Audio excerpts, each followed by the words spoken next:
ప్రకటన గ్రంథం 9వ అధ్యాయం 1వ వచనం నుండి 11వ వచనం వరకు చదివి సహాయం చేస్తారా? ప్రకటన గ్రంథం 9వ అధ్యాయం 1వ వచనం నుండి 11వ వచనం వరకు.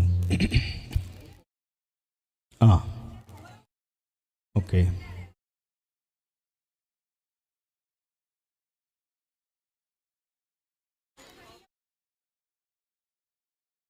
ఓకే, ప్లీజ్ క్యారీ ఆన్, చదవండి.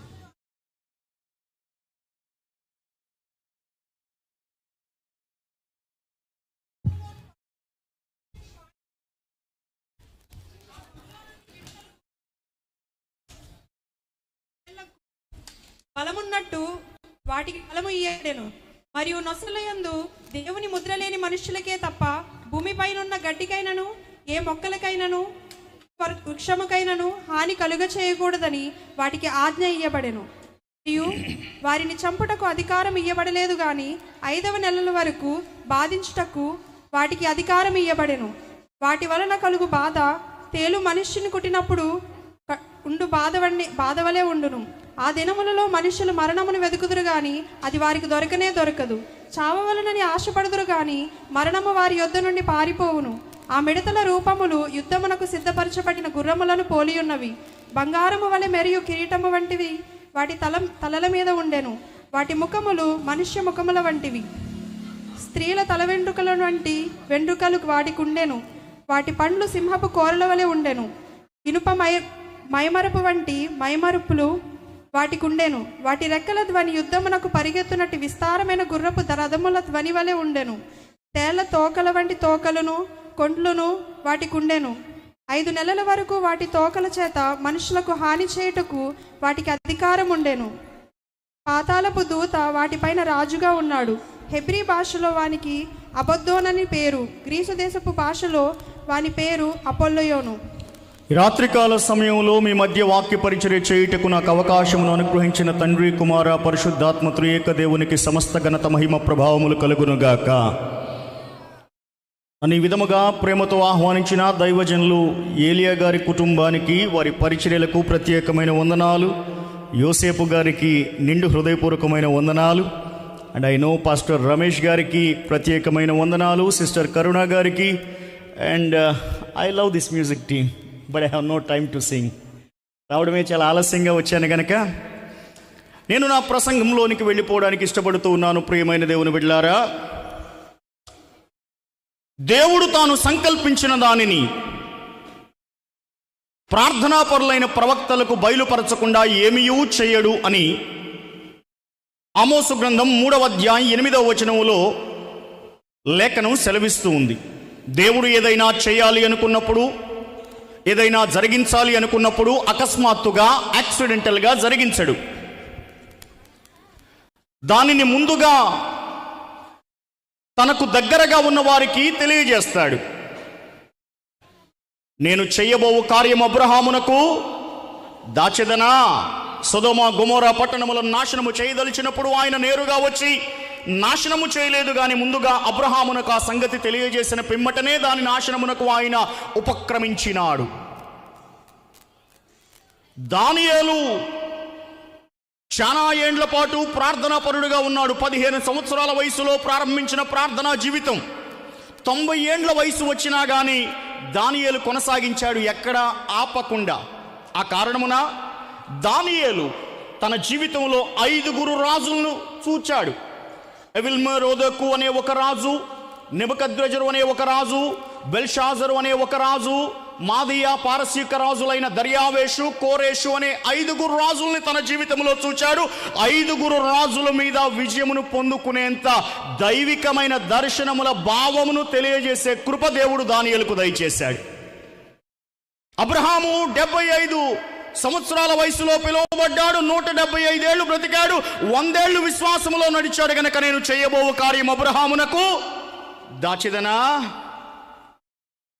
84 ఏళ్ళు విధవరాలుగా ఉండి దేవుని మందిరములో, దేవాలయములలో దేవుని స్తుతించుచూ ఉన్న ఆషేరు గోత్రికురాలైన అన్న ప్రవక్తికి దేవుడు చేయబోవు కార్యము దాచినాడా?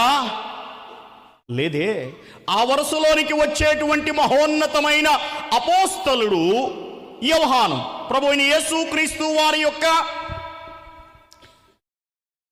శిష్యులందరిలోకెల్లా వయసులో చిన్నవాడు, కానీ యేసు చేత ప్రేమించబడినవాడు.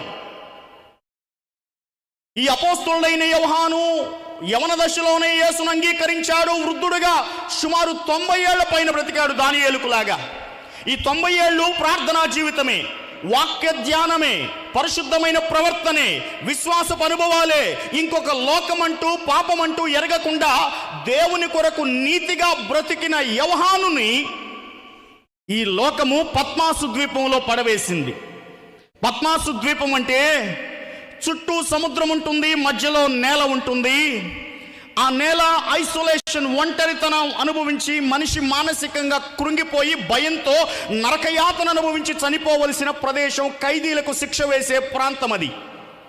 ఈ పద్మాసు ద్వీపంలోనికి అడుగుపెట్టిన చాలా మంది ఖైదీలు ఇదే నరకయాతన అనుభవించి భూమి మీదనే భయముతో మరణించిన వారై ఉండగా, వారి అస్థపంజరములన్నీ కూడాను పద్మాసు ద్వీపంలో యోహాను కాళ్లకు తగులుతూ ఉండగా, ఆ తగులుతూ ఉన్న కాళ్ల మధ్యలో నుండి, ఎముకల మధ్యలో నుండి, పుర్రెల మధ్యలో నుండి పాములు, తేళ్లు తిరుగుతూ ఉండగా అవి ఎక్కడ కుడతాయోనే భయము. సముద్రపు అలలు కరడు కరడుగా ఎగసి వస్తూ ఉన్నప్పుడు అలల శబ్దానికి, అలల ఉధృతికి, అలల బలమునకు ఆ అలలు గాని మీద పడితే చాలు చనిపోతామేమో అనేటువంటి భయము. మనుషులు చనిపోతే, ఈ పద్మాసు ద్వీపంలో ఉన్న మనుషులు చనిపోతే పీక్కు తిందామని ఆకాశంలో ఎగురుతూ ఉన్నటువంటి రాబందులు, కాళ్ళ కింద చూస్తేనేమో పాములు, పుర్రెలు, తలపైకెత్తి చూస్తేనేమో మనుషులను పీక్కుతునే రాబందులు, చుట్టూ చూస్తేనేమో సముద్ర జలములు. ఇన్ని ప్రతికూలమైన పరిస్థితుల మధ్యలో కూడా ప్రార్థనా జీవితాన్ని ఆపని యోహాను భక్తునికి దేవుడు ఆత్మవశుడయ్యే అవకాశమును కలుగుచేయగా, పరలోకపు పారవశ్యపు అనుభవములు కలగగా, ఆ యోహాను శరీరం ఆ పద్మాసు ద్వీపంలోనే ఉండగా, ఆ యోహాను ఆత్మను దేవుడు పైకి తీసుకుని పోయి అంత్య దినములలో జరగబోయేటువంటి యుగాంత సంభవములను ప్రత్యక్షపరచగా, ఆ యుగాంత సంభవాలను గూర్చి వ్రాయబడిన పుస్తకమే ప్రకటన గ్రంథం. ఆ ప్రకటన గ్రంథములో చాలామందికి పెద్ద సమస్య, ఎట్ట అర్థం చేసుకోవాలి ప్రకటన గ్రంథం అని. నాకు తెలిసినంతవరకు 3 మాటలు చెప్తా. 7 ముద్రలు, 7 బూరలు, 7 పాత్రలు. ఈ 3 అర్థమైతే ప్రకటన గ్రంథం చాలా తేలిక. ఏమిటవి? 7 ముద్రలు, 7 బూరలు, 7 పాత్రలు. ఈ 3 అర్థమైతే చాలా తేలిక. ఇప్పుడు మనం చదివిన వాక్య భాగం ఏదైతే ఉన్నదో 9వ అధ్యాయంలో బూరకు సంబంధించిన సన్నివేశం అది. ఎన్నవ బూర? 5వ బూర. 8వ అధ్యాయం ప్రారంభం నుండి ముగింపు వరకు చదివితే 4 బూరలు ఊదబడ్డాయి, 7 ముద్రలు ముగించబడ్డాయి, 4 బూరలు ఊదబడ్డాయి. మొదటి బూర ఊదబడినప్పుడు భూమి కలుషితమైపోయింది. 2వ బూర ఊదబడినప్పుడు సముద్రములో నీళ్లు కలుషితమైపోయాయి. 3వ బూర ఊదబడినప్పుడు నదులలో ఉన్న నీళ్లు కలుషితమైపోయాయి. 4వ బూర ఊదబడినప్పుడు ఆకాశ అంతరిక్షము కలుషితమైపోయింది. కలుషితము కాగా 4 బూరలు ఊదిన పిమ్మట ఆకాశమందు 13వ వచనం చదవండి, 8వ అధ్యాయం. మరియు నేను చూడగా ఆకాశ మధ్యాకాశములో ఒక పక్షిరాజు ఎగురుతున్నాడు. ఆ బూరలు ఊదబోచున్న మిగిలిన 3 దేవదూతలు కూడా అక్కడే ఉన్నారు. చదవండి. అయ్యో అయ్యో అయ్యో అను గొప్ప స్వరముతో చెప్పుట వింటిని. ఎంతమంది దూతలు బూరలు ఊదాలి అక్కడ? ఇంకెంతమంది ఊదాలి? ఎంతమంది ఊదారు 8వ అధ్యాయంలో?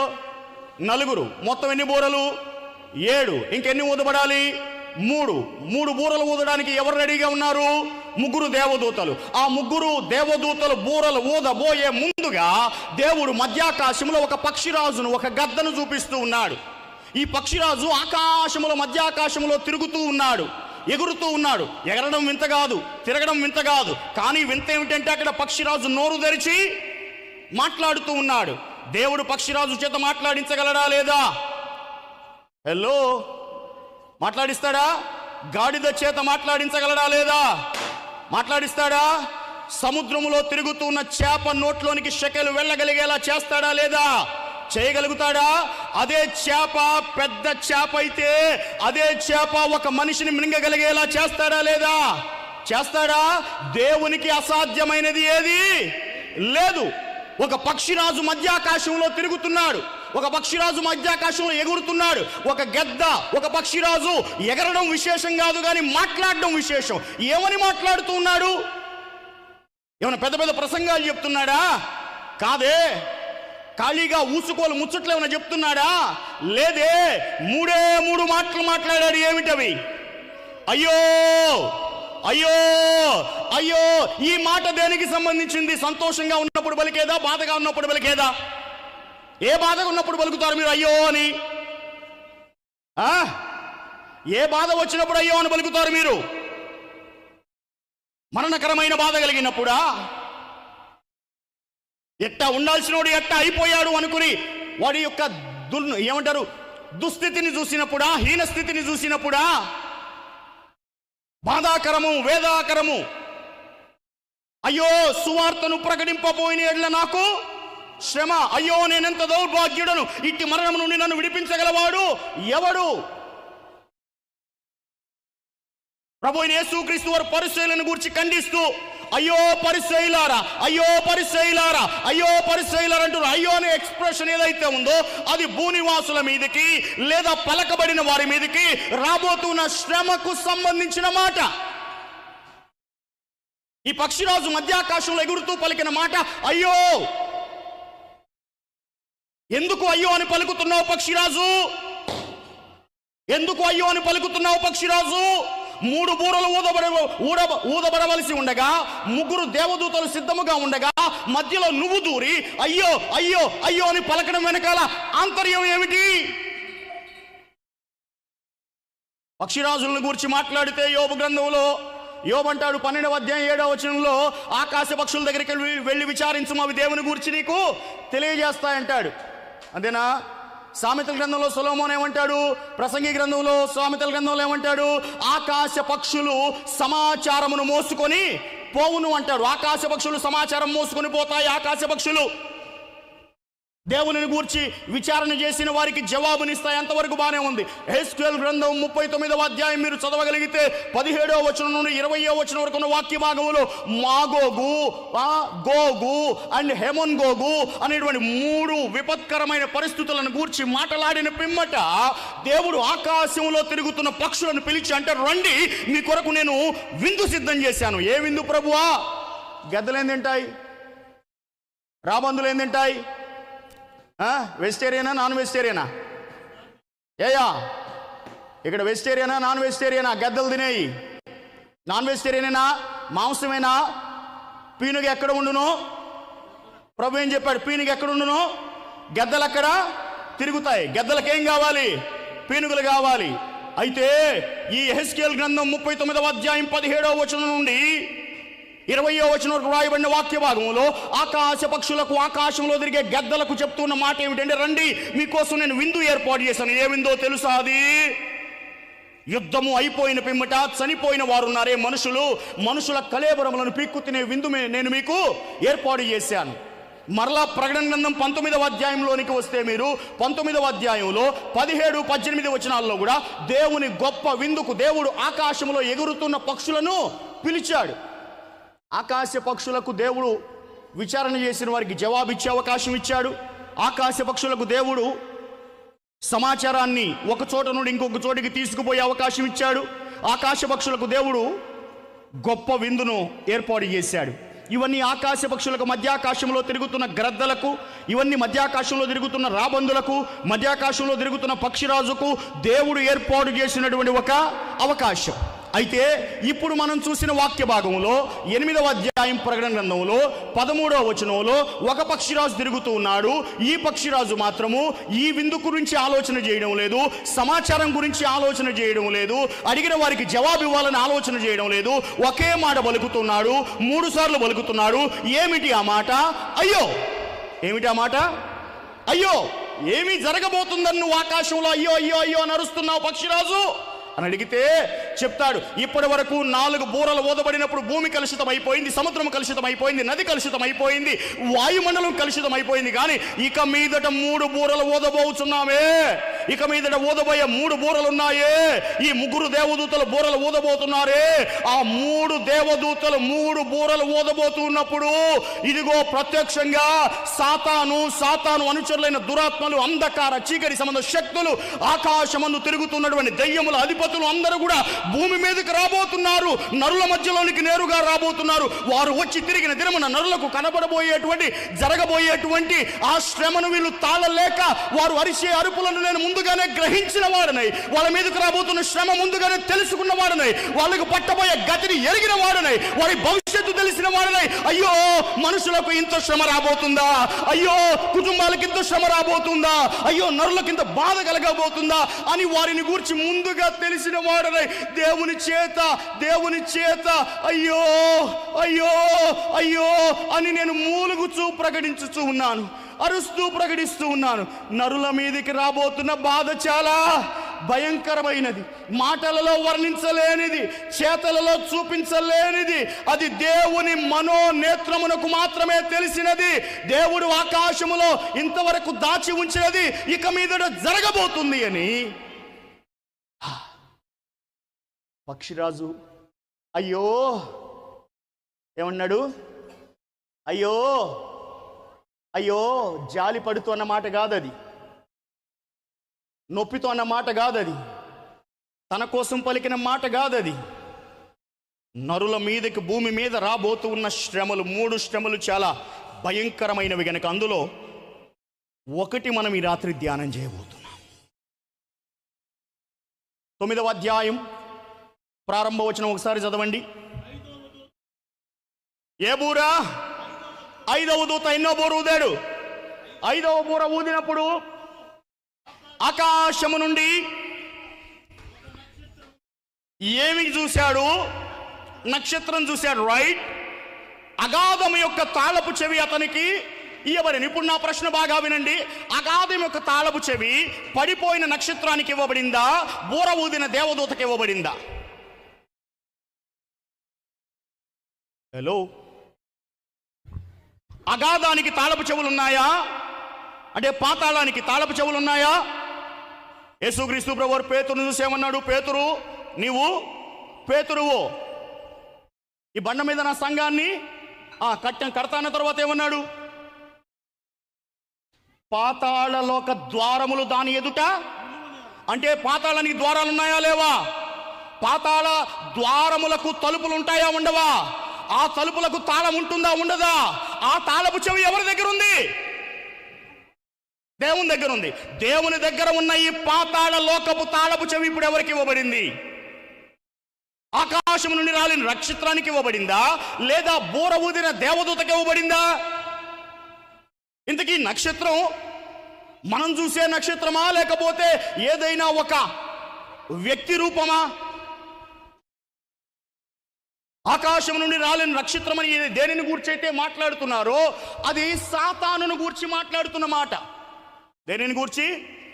సాతానును గూర్చి. అంటే ఇప్పుడు 5వ దూత బూర ఊదినప్పుడు ఆకాశము నుండి రాలిపడిన ఒక నక్షత్రము నేను చూచితిని. యెషయా గ్రంథంలో ఏమంటాడు? తేజో నక్షత్రమా, వేకువ చుక్క, నువ్వు నా మీద ఉండాలనుకుంటావు, సభాపర్వతం మీదకి వెళ్ళాలనుకుంటావు, సమానుడిగా చేసుకోవాలనుకుంటావు, కాబట్టి నేను నిన్ను ఒక మూలకు, ఎక్కడా మూలకు పడిపోయాడా? పడిపోయలేదా? పడిపోయాడు. ఇంతకుముందు అభిషేకము నొందిన కెరూబులాగా వ్యవహరించాడా లేదా? వ్యవహరించాడు. దేవుని చేత అలంకరించబడ్డాడా లేదా? అలంకరించబడ్డాడు. కాలుచున్న రాళ్ల మధ్యలో బగబగ బగబగ బగబగ మండుచున్న రాళ్ల మధ్యలో తిరిగాడా లేదా? తిరిగాడు. ఇట్టి ఆధిక్యతను, అలంకారమును, అభిషేకమును పొందిన ఆ దేవదూత దేవుని స్థానాన్ని కోరుకొని, దేవుని కంటే ఉన్నతంగా ఉండాలి అనుకొని, దేవుని వలె నన్ను కూడా జనులందరూ ఆరాధించాలి అనుకొని ఆ దేవుని చేత త్రోసివేయబడగా, దేవుడు ప్రతిష్ఠించుకున్న తన పర్వతం మీద నుండి అప్పటికప్పుడు ఒక నరకాన్ని సృజించి నరకములో ఒక మూలకు ఆ దేవదూతను త్రోసివేశాడు. ఆ దేవదూతే పడిపోయిన నక్షత్రం, రాలిపోయిన నక్షత్రం. ఇప్పుడు చెప్పండి, 5వ దూత బూర ఊదినప్పుడు యోహాను ఏం చూశాడు? 5వ దూత బూర ఊదినప్పుడు యోహాను ఏం చూశాడు? ఒక దేవదూతను చూశాడు. ఏ దేవదూత? పడిపోయిన దేవదూత. ఎవరి పడిపోయిన దేవదూత? సైతాను, సాతాను, అపవాది, మన సహోదరుల పైన నేరము మోపువాడు, ఆది సర్పము, మహాసర్పము, ఘట సర్పం అని పేరు కలిగిన వాడు, సర్వలోకమును మోసపుచ్చుచూ ఉన్నవాడు. వాడి చేతికి ఇప్పుడు ఏమి ఇవ్వబడింది? ఏమి ఇవ్వబడింది? ఈ పాతాళ లోక ద్వార తలుపుల తాళము వానికి ఇవ్వబడింది. ఇప్పుడు చెప్పండి, ఇంతకి పాతాళ లోకంలో ఎవరున్నారు? పాతాళంలో ఎవరున్నారు? మీరు ఎక్కడున్నారు ఇప్పుడు? హలో, నేల మీదే ఉన్నారా? ఎవరికైనా కొమ్ములో ఆకాశంలో తిరుగుతున్నారా? అందరు నేల మీదే ఉన్నారు కదా? Right right. మీకు ఒక అడ్రస్ ఉందా? ఉంది. దేవదూతల అడ్రస్ పరలోకం. మరి పాతాళంలో ఎవరుంటారు? పాతాళంలో ఒక సెట్టు దెయ్యాలేమో పాతాళంలో బంధించబడి ఉంటే, ఇంకో సెట్టు దెయ్యాలని మధ్యాకాశంలో తిరుగుతూ ఉంటాయి. అమ్మా, పాతాళంలో ఒక సెట్టు దెయ్యాలన్నీ ఉన్నాయి. ఈ దెయ్యాలన్నీ కూడా దేవుని చేత బంధించబడి ఉన్నాయి. చెరసాల అనుభవం. ఈ దెయ్యాలకి, ఈ దురాత్మలకి, ఈ అంధకార చీకటి సంబంధ శక్తులకు, ఈ దెయ్యములకు ఎప్పటి నుండో బయటికి రావాలని కోరిక. కానీ వాటికి దేవుడు సరిహద్దును నియమించాడు. సముద్రమునకు దేవుడు సరిహద్దు నియమించాడు. అలాగునే ఈ దేవదూతలను పాతాళలోకంలో బంధించి తలుపేసి, తలుపుకి తాళం వేసి వాటిని బంధించేశాడు. అవి బయటికి రావడానికి వీలు లేదు. అప్పుడప్పుడు నేను అడుగుతూ ఉంటా, సైకో భర్తకి, శాడిస్ట్ భర్తకు ఉండే లక్షణం ఏంటంటే, వీడు జనమందరి ముందు బాగానే ఉంటాడు, కానీ బయటికి వెళ్ళేటప్పుడు భార్యకి లోపల పెట్టి తలుపుకి తాళం వేసేస్తాడు. ఎందుకని? వీడు పెద్ద అనుమాన పక్షి కనుక. అయ్యా, కొంతమంది అంతే, ఉద్యోగాల్లో, ఆఫీసుల్లో చూడండి, పని అవ్వలేదనుకోండి, ఉద్యోగస్తులు లోపలే ఉంచుతారు, బయట తాళాలు వేసేస్తారు. ఎందుకు? వాడు బయటోడు లోపలికి, లోపలోడు బయటికి పోకూడదు అనుకొని చెప్పి. ఇప్పుడు అట్లాగే దేవదూతలందరూ కూడా దేవునికి వ్యతిరేకముగా పాపము చేయగా, దేవుడు వారిని భూమి మీద తిరగనీయకుండా, మధ్యాకాశంలో తిరగనీయకుండా, పాతాళంలో తిరగనీయకుండా, ఇదిగో ఆయన వాటికి ఒక స్థానాన్ని ఏర్పాటు చేశాడు. ఆ స్థానము అగాధము. ఏమిటి ఆ స్థానము? అగాధము. అగాధం అంటే పాతాళములో చిట్ట చివరి భాగము. పాతాళములో చిట్ట చివరి భాగము, లోతైన భాగము.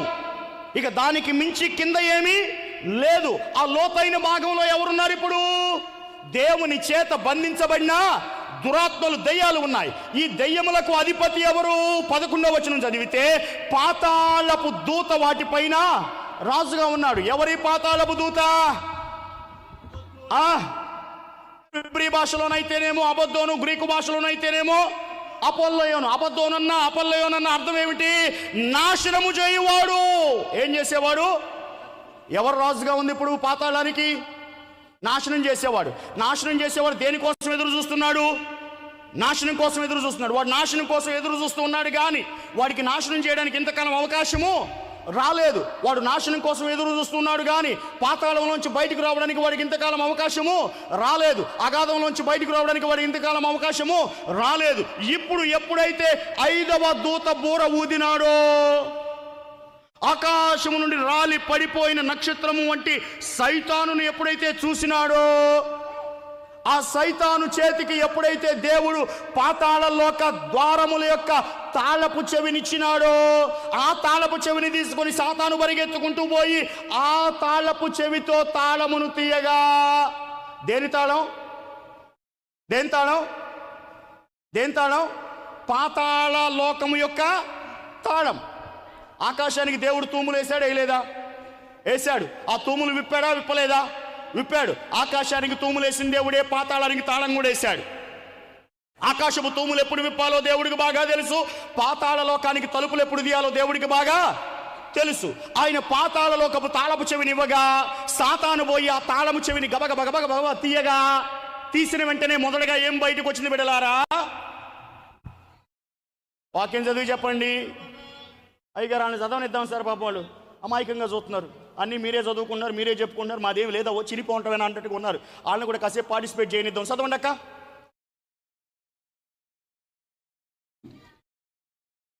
మైకు తీసుకుని చదివే కిందాక చదువు. 6వ దూత బూర ఊదినప్పుడు దేవుని ఎదుట ఉన్న సువర్ణ పీఠము యొక్క 9వ అధ్యాయం మొదటి వచనం, రెండో వచనం, మూడో వచనం చదువు. అతడు అగాధము తెరవగా ఆ పెద్ద కొలిమిలో నుండి లేచి పొగ వంటి పొగ ఆహా ఆ అగాధములో నుండి లేచెను. ఆ ఆ అగాధములోని పొగ చేత సూర్యుని వాయుమండలమున చీకటి కమ్మెను. ఆహా ఆ పొగలో నుండి మిడతలు భూమి మీదకి వచ్చెను.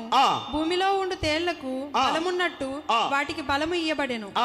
మరియు నొసలయందు చాలు చాలు చాలు చాలు 3 వచనాలు చాలు. ఇప్పుడు ఏం బయటికి వచ్చినాయి? అగాధం యొక్క తాళపు చెవులు తెరవబడగా మొదటిగా పొగ బయటికి వచ్చింది. ఏం బయటికి వచ్చింది? పొగ. పొగ కమ్మింది. దేన్ని కమ్మింది? పొగ. సూర్యుని కమ్మింది పొగ.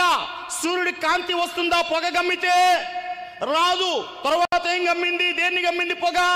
వాయుమండలమున చీకటి కమ్మెను. ఆకాశం అంతా ఏమైపోయింది? చీకటి అయిపోయింది. నా ప్రశ్నకు జవాబు చెప్పండి. ఈ అగాధములో నుండి బయటకు వచ్చిన పొగ సూర్యుడిని కమ్మగా, చీకటి అవ్వగా, వాయుమండలంలో వెలుగులేగా ఇలా ఎంతకాలం ఉంటుంది? ఎంతకాలం ఉంటుంది? ఈ వాక్యంలో రాశాడు దాని టైం పీరియడ్ కూడా. ఎంతకాలం ఉంటుంది అయ్యా? 5 నెలలు ఉంటుంది. ఎన్ని నెలలు? 5 నెలలు ఆకాశంలో సూర్యుడు వెలుగునివ్వడు. 5 నెలలు ఆకాశంలో సూర్యుడు మనకు కనపడడు. 5 నెలలు వాయుమండలం అంతా ఏమైపోతుంది? చీకటి అయిపోతుంది. ఈ చీకటి అయిపోయినప్పుడు ఇప్పుడు మనకి లైట్లు ఉన్నాయే, అప్పుడు లైట్లు వేసుకోవడానికి అవకాశం లేనప్పుడు ఆ చీకటిలో నుండి ఈ అగాధపు ద్వారములో నుండి మిడతలు బయటికి వచ్చాయి. ఏం బయటికి వచ్చాయి? నిజంగా మిడతలు వచ్చాయా? దెయ్యాలు వచ్చాయా? మిడతలు వచ్చాయా? దెయ్యాలు వచ్చాయా? వచ్చింది దెయ్యాలు. కానీ ఎట్లా కనపడుతున్నాయి? మిడతల్లా కనపడుతున్నాయి. ఆ మిడతల యొక్క స్వరూపమును మీరు చూస్తే రాస్తాడు, వాటి ముఖమేమో మనుషుని ముఖమట, పళ్ళు మాత్రం ఎలా ఉన్నాయి? పళ్ళు ఎలా ఉన్నాయి? సింహముల కోరల వలె ఉన్న పళ్ళు. ముఖమేమో మనుషుని ముఖము, తల వెంట్రుకలేమో స్త్రీకి ఉన్నటువంటి తల వెంట్రుకలు, తోకలేమో తేళ్లకు ఉన్నటువంటి తోకలు. తేళ్ల తోకలు పైకి ఉంటాయా, కిందకు ఉంటాయా, బారుకుంటాయా? నేను అడిగిన ప్రశ్న, తేలుకు ఉండే తోక పైకి ఉండిద్దా, బారుకుండిద్దా, కిందకుండిద్దా? పైకేనా? రైట్. ఇప్పుడు ఆ వచ్చిన దయ్యముల రూపం చూడండి. తేళ్ల వంటి తోకలు ఉంటాయంటే వాటి తోకలు నడుము దగ్గర నుంచి ఎలా ఉంటాయి? పైకి ఉంటాయా? ఇప్పుడు తోకుంది దెయ్యమా దేవుడా? అనవు. తోకుంది దెయ్యమా దేవుడా? సరే, రైట్, మంచిది, మీ లెక్క వస్తాను. ఇప్పుడు వీటి ముఖములు ఎట్లా ఉన్నాయి? మనుషుల ముఖాలు ఉన్నాయి. పళ్ళు ఎట్లా ఉన్నాయి? సింహ పళ్ళు ఉన్నాయి. జుట్టు ఎట్లా ఉంది? స్త్రీలకి ఇంత జుట్టు ఇష్టమా, ఇంత జుట్టు ఇష్టమా? ఎంత జుట్టు ఇష్టం? కొంతమంది కాళ్ళు కిందకు వచ్చినా కానీ ఈడ్చుకుంటూ పోతారే కదా, వాళ్ళకి బారుగా ఉండే జుట్టు అంటేనే ఇష్టం కదా. ఏదైనా కదిలిండి, ఆడవాళ్ళు జుట్టు కదిలిస్తే మాత్రం మహా ఇష్టం కదా. ఆ స్త్రీలకు ఉన్నటువంటి జుట్టు వలే దీని జుట్టు నల్లగనగనగనగనగలాడుతూ ఉండగా, పళ్ళేమో సింహపు కోరల వలె ఉండగా, ముఖమేమో మనుషుని రూపం వలె ఉండగా, వాటికి ఉన్న తోకలేమో తేళ్ల తోకల వలె ఉండగా, రెక్కలేమో యుద్ధమునకు పరిగెడుతున్న గుర్రపు రథముల ధ్వని వలె ఉండగా, రూపమేమో యుద్ధమునకు సిద్ధపడిన గుర్రముల వలె ఉండగా, లెక్కింప శక్యము గాని దయ్యములన్నీ కూడా పాతాళములోంచి బయటికి వచ్చి అలాగూ నిలవబడగా, ఆహా, మనుషులందరూ కూడాను ఒకేసారి దయ్యాలను చూడాలని ఆశపడితే ఈ రోజు దాకా బతికుండాలని కోరుకోండి. ఒక్క దయ్యాన్ని చూసావా నీ బతుక్కి? ఏమా, ఓ దయ్యాన్ని చూసావా? చూడలేదు. పోను ఒక దేవదూతను చూసావా? చూడలేదు. ఓ సాతాను చూసావా? చూడలేదు. దేవుణ్ణి చూసావా? చూడలేదు. నీకు దేవుడితో అనుభవం లేదు, దయ్యంతో అనుభవం లేదు, సాతాన్తో అనుభవం లేదు, దేవదూత అనుభవం లేదు. నేను మాత్రం మంచి విశ్వాసిని అంటావు. ఎట్ట మంచి విశ్వాసి నువ్వు? ఎట్ట మంచి విశ్వాసి కాదు. నువ్వు విశ్వాసం చెప్పుకోవాలంటే ముందు ఎవరితో అనుబంధం ఉండాలి? దేవునితో ఉండాలి. దేవునితో అనుబంధం ఉంటే ఆటోమేటిక్ ఎవరు వస్తారు ఆపడానికి? దుష్టుడు వస్తాడు. అప్పుడు దుష్టుడితో పోరాటం ఉండాలి, దేవుడితో అనుబంధం ఉండాలి. దేవుడి పక్షాన దేవదూతలు వస్తారు, దుష్టుడి పక్షాన దెయ్యాలు వస్తాయి. ఈ ఆత్మీయ ప్రపంచంలో, ఆత్మీయ పోరాటంలో నువ్వు అడుగు పెట్టగలిగితే అప్పుడు నువ్వు విశ్వాసిని చెప్పుకోవడానికి అర్హుడివి. ఏమీ లేదు, ఏమీ ఉండదు, కానీ వచ్చి పాట పాడాలంటావు. ఎట్టా కుదురుదక్క? ఒక ఆత్మీయ అనుభవం ఉండదు, నాకు ప్రసంగం కావాలంటే ఎట్ట కుదిరిద్దనా? ఏముండదు, ఏముండవు. కానీ వచ్చి మాత్రం అలుగుతారు, తెగలుగుతారు. నువ్వు ఎక్కాలి అంటే, నిలబడాలి అంటే, చెప్పాలి అంటే, చెయ్యాలి అంటే ముందుగా నీకు దేవునితో అనుబంధం ఉండాలి, దుష్టునితో పోరాటం ఉండాలి. ఈ రెండూ లేకుండా ఎగబడకూడదు, తెగబడకూడదు.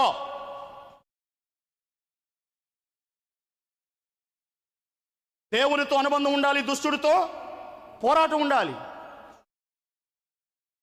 దయ్యాలన్నీ ఒకే రోజు ఎగబడి వస్తుంటే యుద్ధమునకు వరుసగా బారులు తీరిన గుర్రముల వలె అవి నిలబడి ఉంటే వాటి రూపములకే సగం చచ్చిపోయే భీకరమైన క్రూరమైన రూపములు కదా అవి. పక్షిరాజును గురించి బైబిల్లో ఏమనుంటుంది? క్రూరమైన ముఖము కలిగిన పక్షిరాజు, వడిగా ఎగరగలిగిన పక్షిరాజు, వేగముగా వాలగలిగిన పక్షిరాజు. ఇవన్నీ బైబిల్లో మాటలే బిడ. ఆ పక్షిరాజు వలె క్రూరమైన ముఖములు కలిగిన దయ్యములు వస్తే, ఆ దయ్యముల యొక్క ముఖములు మనుషుల ముఖముల ఉంటే, వాటి పళ్ళు సింహముల కూరల వలె ఉంటే, వాటి తల వెంట్రుకలు స్త్రీల తల వెంట్రుకల వలె ఉంటే, వాటి తోకలు తేళ్ల తోకల్లాగా ఉంటే, వాటి రూపములు యుద్ధమునకు పంక్తులు తీరిన గుర్రముల్లాగా కనిపిస్తూ ఉంటే, రథములు పరిగెడుతూ ఉన్నట్టుగా వాటి రెక్కలన్నీ కూడా శబ్దము చేసుకుంటూ పరిగెడుతూ ఉంటే, ఆ శబ్దానికే సగం మనుషులు భయపడిపోతూ ఉంటారు. ఎందుకంటే ఆకాశంలో ఉన్న సూర్యుడు వెలుగునివ్వడం లేదు, ఒక పక్క పొగ కమ్మింది 5 నెలల పాటు, వాయుమండలం అంతా చీకటి అయిపోయింది. ఈ చీకటిలో వస్తున్న వింత జీవులేమిటి? అర్ధరాత్రి పడుకున్నప్పుడు నీ గదిలో ఎక్కడైనా గజ్జల సప్పుడు అయితేనే గడగడగడగడ వణికి చచ్చిపోతావే నువ్వు, అంతేనా? నిద్రకి లేచినప్పుడు, నిద్ర మధ్యలో లేచినప్పుడు కానీ ఎక్కడైనా డోరు, రేకు డోరు ఉండి కిర్రు కిర్రు కిర్రుమని 3 ముచ్చట్లు వేసిందనుకో, అది ఏం చేస్తావు? ఏం చేస్తావు? ఓ పక్క చీపురు వేసుకుంటావు, ఓ పక్క షాట్ వేసుకుంటావు, తలగడి కింద బైబిల్ పెట్టుకుంటావు, ఫ్యాన్ 5లో పెట్టుకుంటావు, తలకేమో ముసుగేసుకుంటావు. దెయ్యం రాదా బిడ్డ? ఇవన్నీ ఎత్తే వచ్చిద్దా రాదా? అది రాదలుచుకుంటే ఖచ్చితంగా వచ్చిద్ది. నేను బాగా చెప్తాను, దయ్యాలతో సావాసం చేయడం నేర్చుకోండి, అవి మన మాట ఏంటో నేర్చుకుంటాయి. హలో, చెయ్యం, అవి చెయ్యం మనం. ఆ పక్క దాంతో, ఎదురు దాంతో, వెనక దాంతో, అందరితో చేస్తాం. దేవుడితో చెయ్యం, దయ్యాలతో పోరాటం కూడా చెయ్యం. చేసి చూడు. మొదటిసారి భయం వేసిద్ది, రెండోసారి ధైర్యం వచ్చిద్ది, మూడోసారి వాటి మీద పట్టొచ్చిద్ది, 4వసారి నుంచి నువ్వు అడుగుపెట్టిన ప్రతి స్థలంలో దేవుడు నీ ద్వారాగా వాటిని వదిలిస్తూ ఉంటాడు. హల్లెలూయా, హల్లెలూయా. ఎందుకంటే మనకు దేవుడు అభిషేకమునిచ్చాడు గనక, పరలోకపు ఆత్మనిచ్చాడు గనక, యేసు రక్తం మన మీద ఉంది గనక, మనము చేతబట్టిన వాక్యములో ధైర్యం ఉంది గనక, ఈ వాక్యము సర్వలోకమును వెలిగిస్తూ ఉన్నది గనక, నీ ముందు పాతాళలోక ద్వారములు నేరమని పేతురుకిచ్చిన అదే వాగ్దానం మన మీద కూడా ఉంది గనక, యేసు పరలోకమునకు వెళ్లే ముందు చెప్పిన ఆఖరి మాట అదే గనక. You must enter into the spiritual warfare like anything. దేవుడు మనకు పిరికితనము కలిగిన ఆత్మను ఇవ్వలేదు, మరి ఆత్మనిచ్చాడు. అడుగుపెట్టు, కార్యాలు చేసి ఆత్మను దేవుడు నీకు ఇస్తాడు.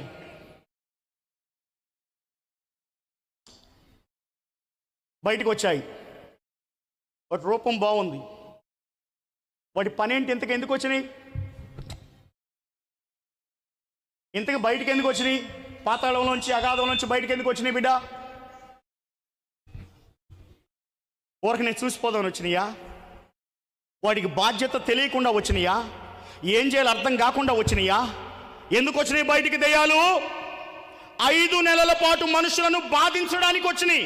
సంతోషపెట్టడానికా, బాధించడానికా? దేనికి వచ్చినాయి? బాధించడానికి. ఏం బాధ పెడతాయి? ఏం బాధ? ఈ వెనక తేలుకుండే తోకలున్నాయే, ఈ తేలుకుండే తోకలన్నీ కూడా ఇలా పైకి లేచి, ఆ పైకి లేచిన తోకలతో మనుషుల్ని కరుస్తాయి, మనుషుల్ని కరుస్తాయి. మనుషుల్ని పాంగరిస్తే ఏమైద్ది? ఏనా? మనిషిని పాంగరిస్తే ఏమైద్ది? విషం ఎక్కిద్ది. తేలు కాటేస్తే ఏమైద్ది? తేలు కాటేస్తే ఏమైద్ది? తేలు కాటేస్తే ఆనందంగా ఉండిద్దా? మరి చెప్పరే బాధ కలిగిద్దని? బాధ కాదా? బాధేగా. తేలు గరిసింది. మీకు బాధ ఉండిద్దో లేదో తెలియాలంటే తొందరగా మిమ్మల్ని తేలుకుంటును గాక. ఆమె చెప్పరా ఇప్పుడు? చెప్పరు. అనుభవించడానికి అసలు ఇష్టం లేదు. మనకు బాధలు వద్దు, మనకన్నీ ఏం కావాలి? ఆనందాలు, ఆశీర్వాదాలు, సమృద్ధి, శాంతి, సమాధానం, నెమ్మది, నిమ్మలత్వం, ప్రశాంతత వరుసగా చెప్పుకుంటా పోతే ఎన్నైనా చెప్పనిస్తావు. ఒక బాధ చెప్పమని ఊరుకుంటావా? ఊరుకో. తేలు గుడితే బాధ, ఒక్కసారి తేలు గుడితే 5 నెలల బాధ. విరుగుడుందా? లేదు. ఈ తేళ్ళకి ఎంత ఆనందం అంటే, ఈ దెయ్యాలకి ఎంత ఆనందం అంటే, బాగా ఆకలేసినప్పుడు మంచి అన్నం పెట్టారనుకో, ఎట్టా తింటాం? ఎట్టా? కడుపు నిండినోడి తిండికి ఆకలైనోడి తిండికి తేడా ఉందా లేదా? ఉంది. కడుపు నిండినోడు తేపుకుండా తింటాడు, ఆకలితో ఉన్నవాడు ఆవురావురమంటూ తింటాడు. ఎందుకు అట్టా తింటున్నావు అంటే, అన్నం తిని శానాకాలం అయింది. ఇస్రాయల్ దేశం పోయి బైబిల్ క్లాసులు కండక్ట్ చేసి వచ్చాను నేను.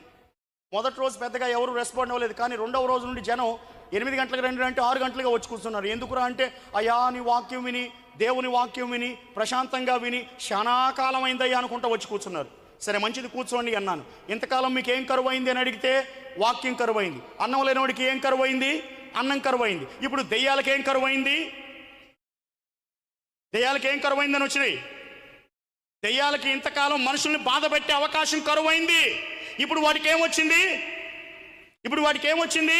మనుషుల్ని బాధ పెట్టే అవకాశం వచ్చింది కనుక అవి పాతాళంలో నుండి బయటికి వచ్చి 5 నెలల పాటు, ఎన్ని నెలల పాటు అమ్మా?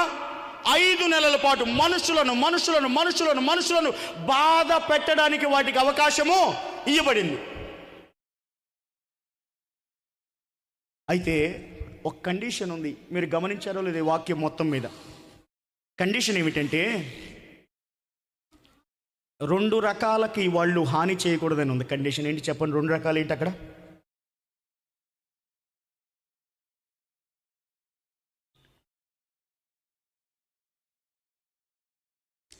అమ్మా, మొదటిగా దేవుని ముద్ర ఎవరి మీదనైతే ఉందో వారికి హాని చేయవద్దు. ఎవరికడా? దేవుని ముద్ర ఉన్న వారికి హాని చేయవద్దు. రెండవదిగా గడ్డికైనను, మొక్కలకైనను, వృక్షములకైనను హాని చేయవద్దు. ఈ 2 కూడా కండిషన్. 3వ కండిషన్ ఏమిటంటే, ప్రాణాలు తీయడానికి వాటికి అధికారము ఇవ్వబడలేదు. దేనికి అధికారం ఇవ్వబడింది? కేవలం తేళ్ల తోకలతో కుట్టడానికి మాత్రమే, కుట్టి వాళ్ళని బాధ పెట్టడానికి మాత్రమే అధికారం ఇవ్వబడింది. కానీ వాళ్ళను చంపడానికి, మనుషులను చంపడానికి దేవుడు ఎక్కడా వారికి అవకాశము ఇవ్వలేదు. దేవుడు కొన్నిసార్లు ఎందుకు చేస్తాడో, ఎలా చేస్తాడో తెలియదు, కానీ ఆయన కార్యాలు మనకు అర్థంగానే కావు. యోబుకు శ్రమంతా ఇచ్చాడు, కానీ ఏమన్నాడు? అతగాడి ప్రాణాన్ని మాత్రం నువ్వు ముట్టుకోవద్దు అన్నాడు. ఎందుకు ప్రభు అంటే, కండిషన్ సప్లై. ఎందుకు కండిషన్ సప్లై అంటే, నాకు తెలుసు, నువ్వు అడగబాకు అంతే. సార్వభౌమాధికారం, ద సోవర్నిటీ ఆఫ్ గాడ్. అలాగే ఇక్కడ కూడా దెయ్యాలకు దేవుడు అధికారం ఇచ్చాడు. దేనికి అధికారం ఇచ్చాడు? బాధ పెట్టడానికి, తోకలతో కరవడానికి, కానీ చంపడానికి అధికారము లేదు. రైట్. ఇప్పుడు 5 నెలలు తోకతో బాధపెడుతున్నాయి. అయితే దేవుడు ఒక 2 వర్గాలను మాత్రం చంపొద్దన్నాడు. మొదటి వర్గం ఏంటంటే, దేవుని ముద్ర కలిగిన వారు. ఎవరడా? దేవుని ముద్ర కలిగిన వారు. ప్రకటన గ్రంథం 7వ అధ్యాయం చదవండి. దేవుని ముద్ర కలిగిన వారి గురించి చెప్తే, అమ్మా 3వ వచనం నుండి, మేము మా దేవుని దాసులను వారి నొసలందు ముద్రించు వరకు భూమికైనను, సముద్రముకైనను, చెట్లకైనను హాని చేయవద్దని బిగ్గరగా చెప్పినప్పుడు ముద్రింపబడిన వారి సంఖ్య లెక్కించగా ఇశ్రాయేలీయుల గోత్రములన్నింటిలో నుండి 1,44,000 మంది వచ్చారు. ఎంతమంది వచ్చారు? 1,44,000 మంది. ఎవరు? 1,44,000 మంది ఎవరు? అయ్యా, ఇశ్రాయేలు జాతికి సంబంధించిన వారే వీరు. దేవుని చేత నొసల మీద ముద్రించబడిన వారే. బాగుంది. మరి ఆ శ్రమల కాలంలో, 7 ఏళ్ల శ్రమల కాలంలో అన్యజనులు ఏమైపోతారు అని అడిగితే, అపోస్తలుడైన పౌలు ఎఫెసీయులకు రాసిన పత్రిక 4వ అధ్యాయం 30వ వచనంలో ఏమన్నాడమ్మా? అపోస్తలుడైన పౌలు ఎఫెసీయులకు రాసిన పత్రిక 4వ అధ్యాయం 30వ వచనంలో ఏమన్నాడు?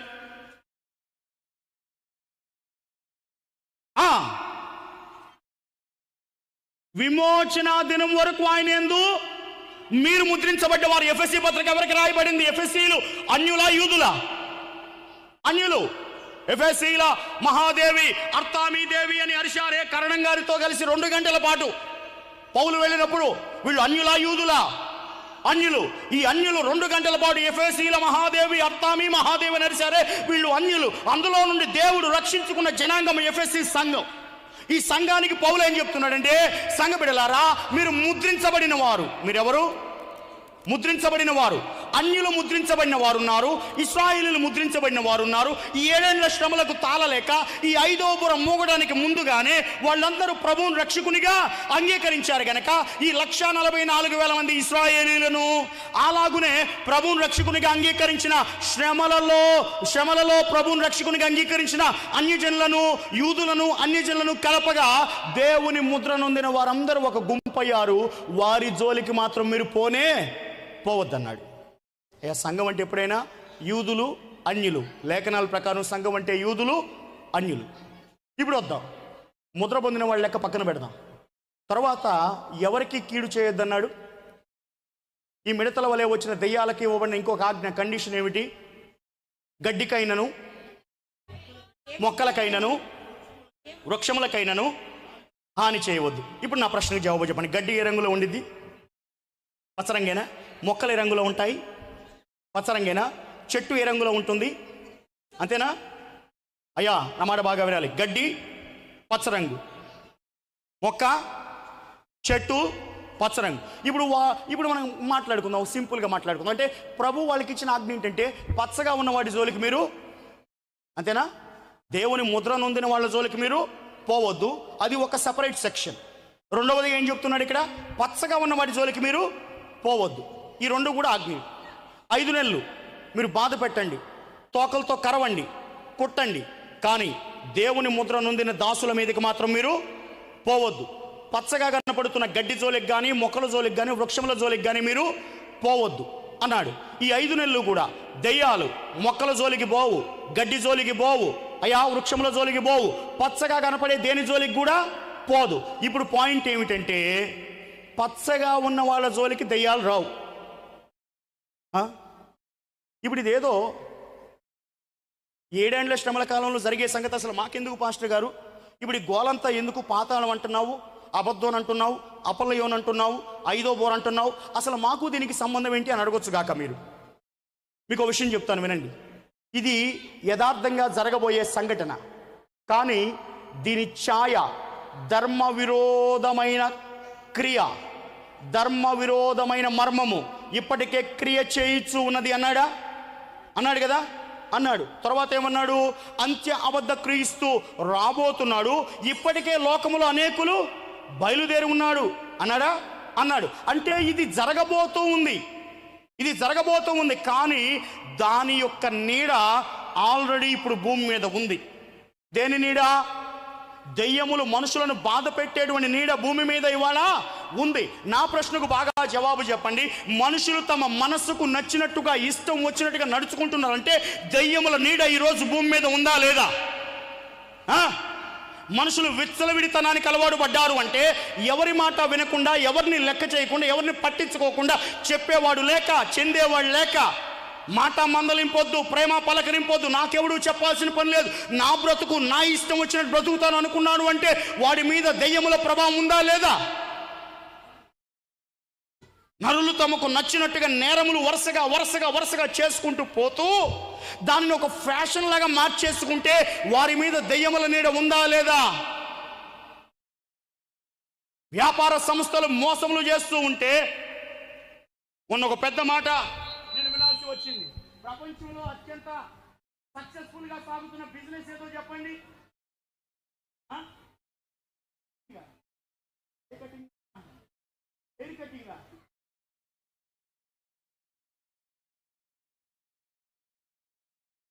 ప్రపంచంలో అత్యంత వేగంగా సక్సెస్ఫుల్ గా నష్టం లేకుండా సాగుతున్న బిజినెస్ ఏదైనా ఉందంటే కండోమ్ ఫ్యాక్టరీ బిజినెస్. విన్నారా? వాడి బిజినెస్ బాగా సాగుతుందంటే నరులలో విచ్చలవిడితనం పెరిగిందా, పెరగలేదా? మనుషులు వస్త్రాలకు లక్షలు లక్షలు లక్షలు లక్షలు తగలబెట్టినా కానీ కొత్త కొత్త మోడల్స్ ఫ్యాషన్స్ వస్తున్నాయంటే వాడి బిజినెస్ పెరుగుతుందంటే విచ్చలవిడితనం పెరుగుతుందా లేదా? చేతిలోనికి మొబైల్ వచ్చింది కదా అని చెప్పి ఈ మొబైల్తో చేయకూడని ప్రతి చెడ్డ కార్యం చేస్తూ ఉంటే, చూడకూడని ప్రతి విధమైన అసహ్యము నీచము అయినటువంటి సంగతులు చూస్తూ ఉంటే మనుషులలో చెడుతనం పెరిగిందా లేదా? ఇవన్నీ కూడా ఆ నిజ స్వరూపం యొక్క ఛాయ ఇప్పుడు జరుగుతూ ఉంది బిడ్డ. అప్పుడు తేళ్లు మనుషులను శరీరముల మీద కుట్టి బాధ పెడతాయి, కానీ ఇప్పుడు దుష్టుడు నేరుగా మనుషులను తనకు అవకాశంగా లొంగ తీసుకొని దేనికి లొంగిపోయావు? లొంగని మనిషి ఉన్నాడా? శరీరానికి లొంగిపోయినవాడు, డబ్బుకు లొంగిపోయినవాడు, అధికారానికి లొంగిపోయినవాడు, అందానికి లొంగిపోయినవాడు, వస్త్రాలకు లొంగిపోయినవాడు, ఆభరణాలకు లొంగిపోయినవాడు, ఇవన్నీ చేసి వచ్చి దేవుని మందిరంలో నేను విశ్వాసినండి. ఏడ విశ్వాసి నువ్వు? సంసోను కూడా నీకులాగే అనుకున్నాడు. ఆడ పడుకోమంటే ఆడ పడుకున్నాడు, భుజం మీద పడుకోమంటే భుజం మీద పడుకున్నాడు, నడుము మీద పడుకోమంటే నడుము మీద పడుకున్నాడు, తొడ మీద పడుకోమంటే తొడ మీద పడుకున్నాడు. ఏడ విశ్వాసి నువ్వు? మళ్ళీ ఆమె అడిగింది, అయ్యా నీ బలం ఎక్కడుందో నాకు చెప్పంటే చక్కగా చెప్పాడు. చెప్పినప్పుడు ఆమె ట్రైల్ వేసిన తర్వాత లేచావుగా, నీకు తెలియాలా లేదా? తెలియాలిగా. ఇంకా తెలియకపోయా మళ్ళీ రెండోసారి దీని ఏడుపులన్నీ ఏడుపుతా ఉంది. నేనంటే నీకు ఇష్టం లేదులే, ఊరక పైకేదో ప్రేమగా నన్ను నటిస్తున్నావులే, అసలు నీకు నాకు పడదులే అని మాట మాట్లాడితే, ఏమా ఈ ముచ్చట్లు చెప్పండి తెగ చెబుతారు ఎవరు?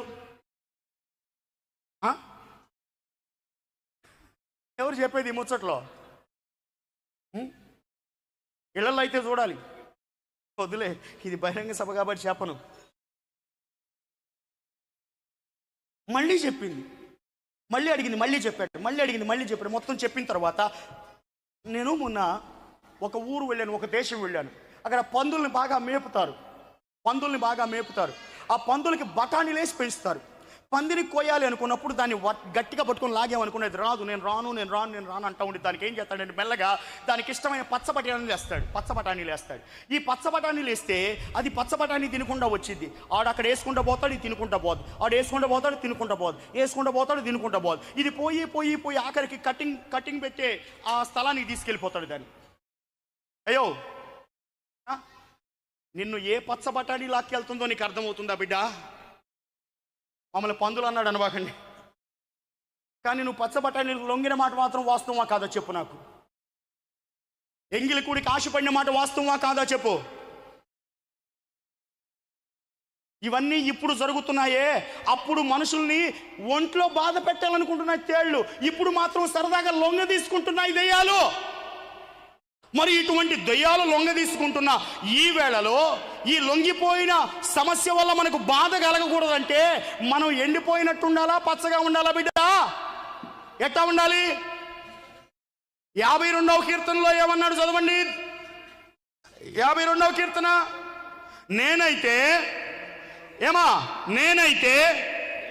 నేనైతే దేవుని మందిరములో పచ్చని ఒలీవ మొక్క వలె ఉన్నాను. హల్లెలూయా.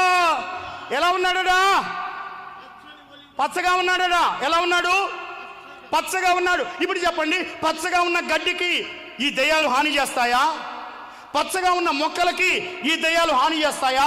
పచ్చగా ఉన్న చెట్లకి ఈ దయ్యాలు హాని చేస్తాయా? దయ్యాలు హాని చేయనిది పచ్చగా ఉన్న వాళ్ళకి దయ్యాలు హాని చేయవు. ఎలా నువ్వు పచ్చగా ఉన్నావని అడిగితే దాని కింద చెప్తాడు, ఏమని చెప్తాడు? నేనైతే